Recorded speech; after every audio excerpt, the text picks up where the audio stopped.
Weeby, our Ben Shapiro correspondent, is telling me that Benny Boy came out of the gate swinging and is upset at other conservatives. Why? Because they're not upset enough at woke pride corporations. And so I grew up with my family going to Disneyland. Like as a kid, we went to Disneyland a lot. Right? We lived in Southern California, and it was sort of like the place to go. Like the best day of the year is your parents would take you out of school for no reason and take you to Disneyland. It was amazing.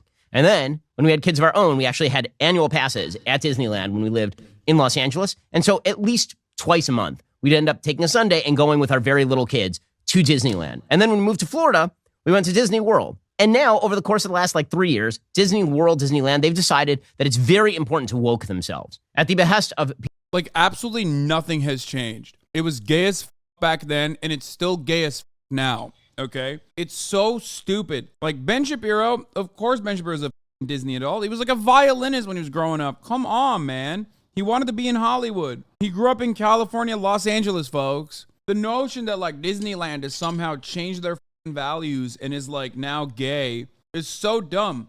It was gay as when you went there, and it's still the same level of gay, okay? You didn't have an issue with it back then because you didn't have an alternative where you were, like, trying to sell your own stupid-ass product as a counter to Disney. Like, oh man, the fall of Disney is one to behold. It makes me so sad to even think about.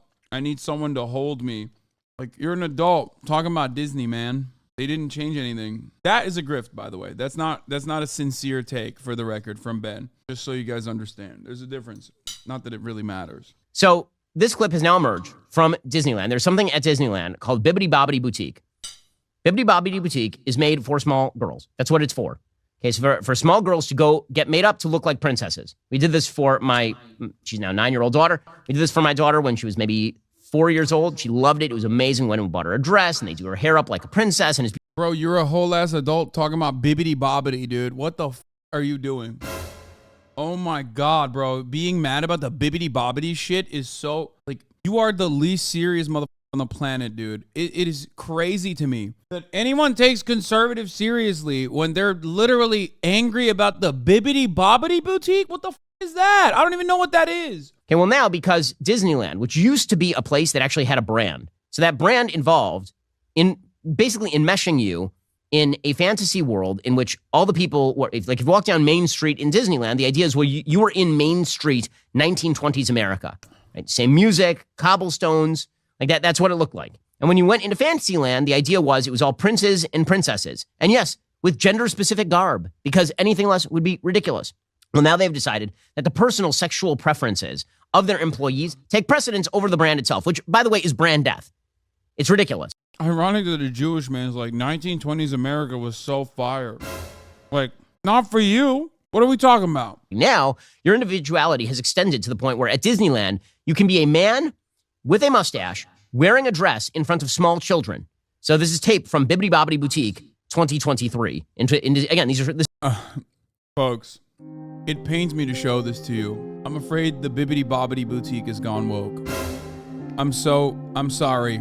It is with great sadness that I deliver to you the woke downfall of the Bibbidi Bobbidi Boutique. This is for small girls. That's what it's for.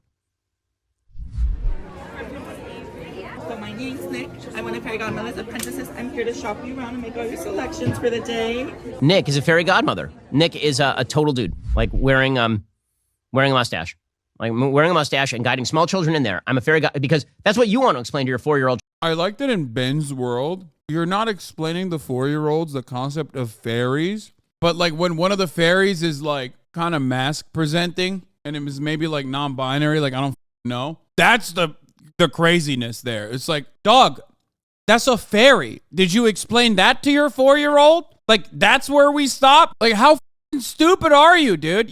That's Disneyland, man. That's Disney World. Like every part of it is just like fake. It's made up. What are you upset about? Child is why this individual is wearing a dress and talking to small children about why he's a fairy godmother. That's what you pay hundreds of dollars to go to Disneyland for, presumably. And then Disney wonders why they are losing market share. Maybe it's that. Well, conservatives should call this stuff out because it's bad. But yeah, Ben Shapiro be like, the conservative movement's silence on the Bibbidi Bobbidi Boutique saga is deafening. Yeah, no, you're right, man. It's really up up at the Bibbidi Bobbidi boutique. They got fairies that are like gender fluid or like non-binary. I don't know, but they're not. They're just like non-gender conforming. Okay, which is really up. They're fairies.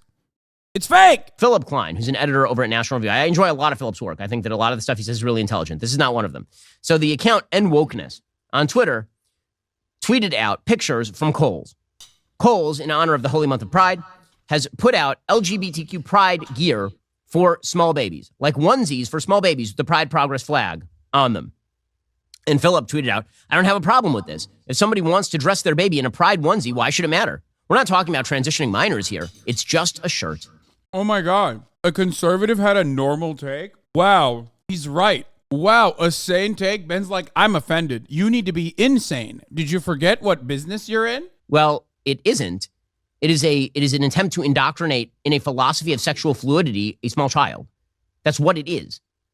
It's amazing to me that, like, educating small children, we all take a fair bit of time and thought to figure out how we wish to educate our children. Dog, does he think that, I don't know. Bro, no f***ing child is going to remember what kind of f***ing binky they had or what kind of f***ing onesie they had. And also, there's gay parents. Like, why can't they f***ing put some pride shit on their kid if they want to?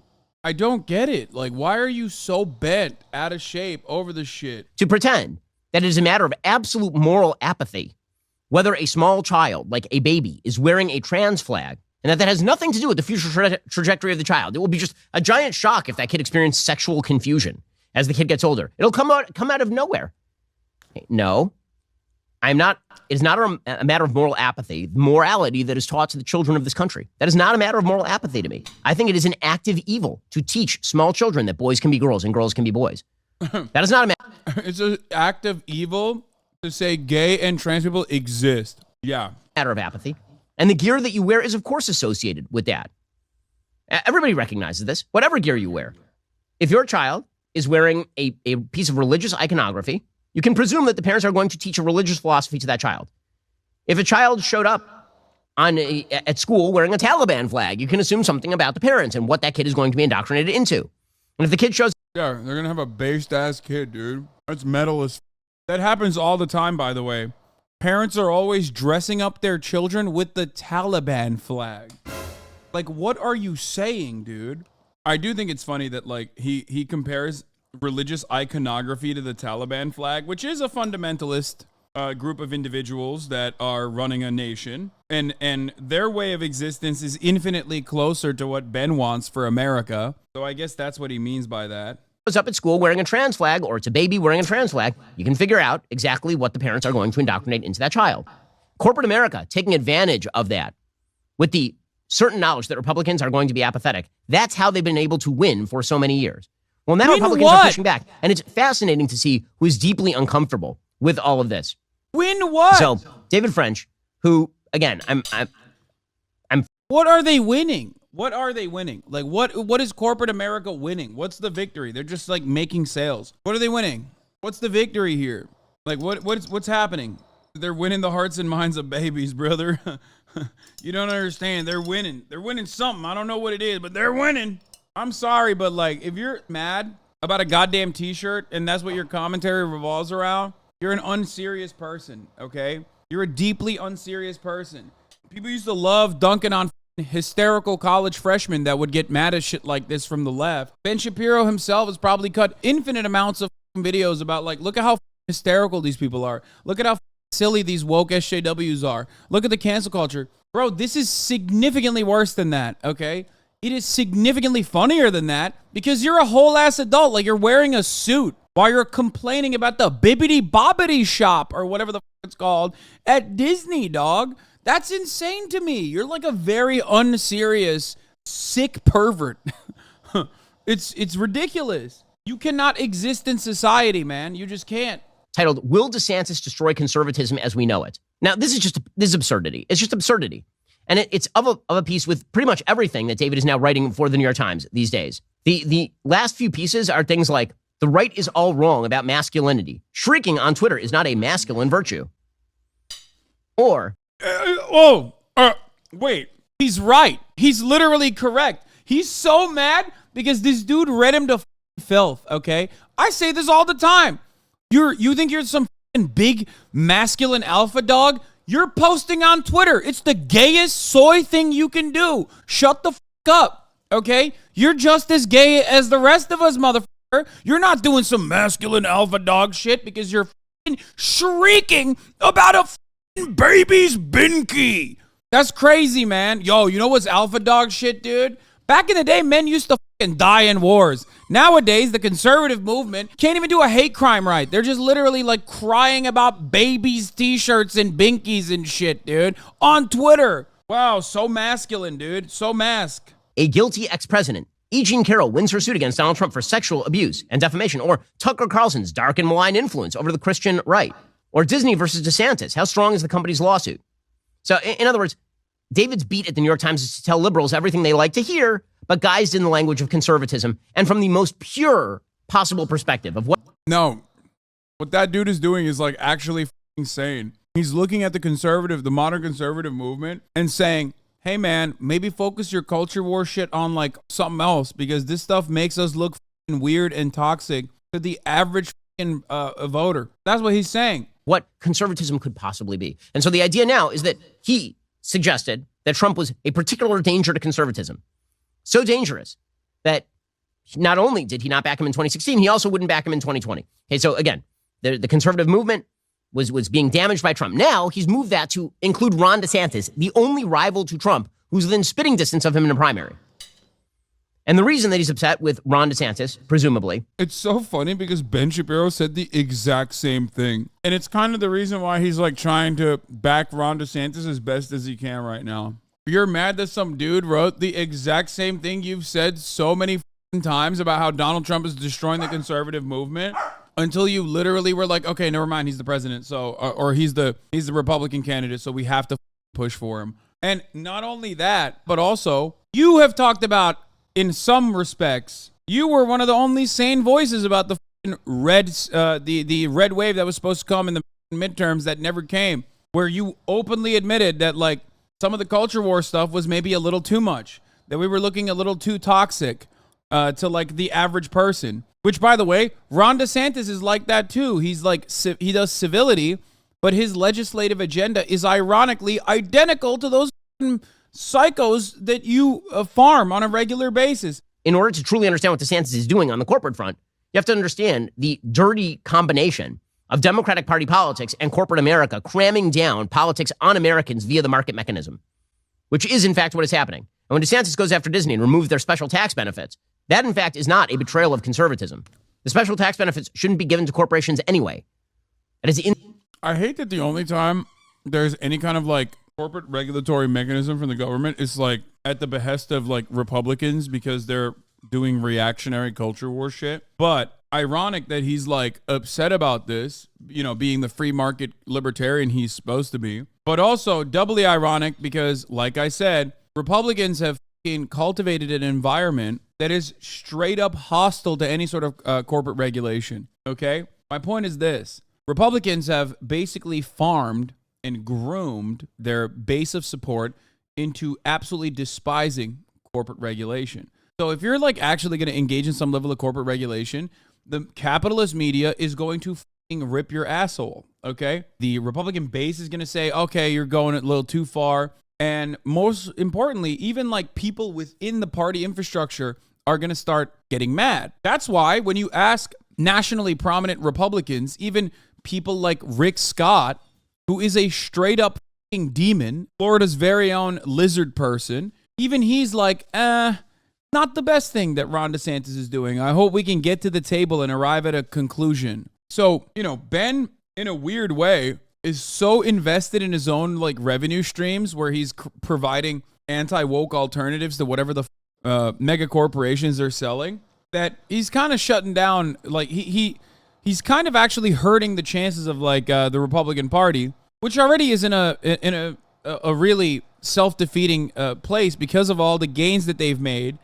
as they foolishly acted out some of the desires of their more radical, more insane fans and got punished politically for it. Maybe you would rather have Joe Biden continue to be president and wreck the country along all of these lines. If you're talking about who's more restrictive of free speech, Joe Biden versus... I'm willing to bet that that dude's article basically revolves around get back to the basics and like focus on things that matter, like cutting taxes, which is also not correct. It's not correct. If I put my RNC hat on, because sometimes I put on the DNC hat and I talk about what the Democrats should do politically and from a policy front. If I were to put on the RNC hat, I would immediately recognize that the Republican Party is currently f***ed. Why are they f***ed? Because on the one hand, you have the base, like, that is very mobile and, attends every f***ing primary. And then you have the general election, the broader group of voters that are going to go out and vote for the presidents and they're going to vote down ballot. And unfortunately, the primary base and their interests are very different than a national Republican Party, okay? The base is straight up Al-Qaeda because they went too hard and they kept dangling the carrot in front of them and they actually gave them the carrot, okay? Whether it be Roe v. Wade or all of these state legislatures that are like doing some insane stuff with trans people all around the country. All of this like anti-woke stuff, if it just stayed as like woke is bad and we're anti-woke, it would have been fine. But when you actually move on, when you move beyond like what woke actually means and you define it and you start attacking it and you start like burning books and you start literally passing legislation that is like making it illegal to be gay in public, making it illegal to be trans in public. And then there's also like, a bunch of terrorism that's happening with the same exact attitude. All of a sudden, a lot of the normies who would vote for you are going to go, I want tax cuts, but like, what the f is this crazy shit? This is a major problem within the Republican Party because, as I've said time and time again, the Democrats run away from their base, but the Republicans run towards their base. And they ran a little too far towards their base. And considering that what a lot of their base wants is bloody murder, people inevitably recognize that like a lot of this stuff is awful, like the abortion ban being a great example. Quick update on corporate spokesperson Dylan Mulvaney, who single-handedly taken down the Bud Light brand. So here is Dylan Mulvaney cosplaying as a woman while just apparently being a straight dude. So I recently told my parents that I may be a little bit romantically interested in women. And that was a big shock for them considering the past 10 years of coming out as gay, then queer, then non-binary, then trans. And I think it was just a bit of a shock. So I tell my dad and he goes, well, I would love to see you get a woman pregnant. And I said, oh, no. She would be getting me pregnant. And then he said, what, do you have a vagina now? And I said, never say never. And then I tell my mom and she goes, I would just love to see you own property one day. And in California, that's sort of, a parent's dream. It's not having kids or getting married. It's are you able to own a house? Bro, these people are the biggest Dylan Mulvaney fans, dude. I don't want to know anything about Dylan Mulvaney. I do not care about Dylan Mulvaney. I wish her well. I want her to live her life. And all the people that are like, oh, Slay Queen, you're great, whatever. That's awesome. It's just not for me. Here's what a normal person does when they see a TikTok like this. They go, great, I'm happy for her. Not for me. Move on. Okay. But Ben is literally like, he's got like interns going, what has Dylan Mulvaney done today? Send him to me right now. I need to make sure that I know every single thing Dylan Mulvaney is doing. Why are you so hyper fixated on one random trans influencer, man? You got the noties on. You have the notifications on. You're a hate watcher. This video is like 5 months old. She literally has a different face now. Oh my God. Oh my God. Oh my God. That's even worse. I didn't think Ben was a chaser, but god damn, dude. Wow. That is the ideal, is to have a fake vagina and pretend that this can get you pregnant in some way. By a woman? This person does not understand basic biology. Oh, every part of like the commentary space now, this includes like leftist commentary as well, is literally looking at people attempting to joke or actually pulling off a joke and then being incredibly uncharitable and like super fucking A-coded about like other people joking. When Dylan Mulvaney says like, oh, I'm gonna be the one who's impregnated, like that's a fucking joke, dog. You think she doesn't know that she can't get pregnant? Like, what's wrong with you? Makes me so mad. I hate it. It's not even like Ben. It's everybody fucking does this shit. People do it to me all the time. Why is this like 90% of commentary now? Is just like, well, my interlocutor is incapable of being humorous, so I'm just going to take any joke that they made and act like it's actually completely serious. It's just like, just who cares, man? Who cares?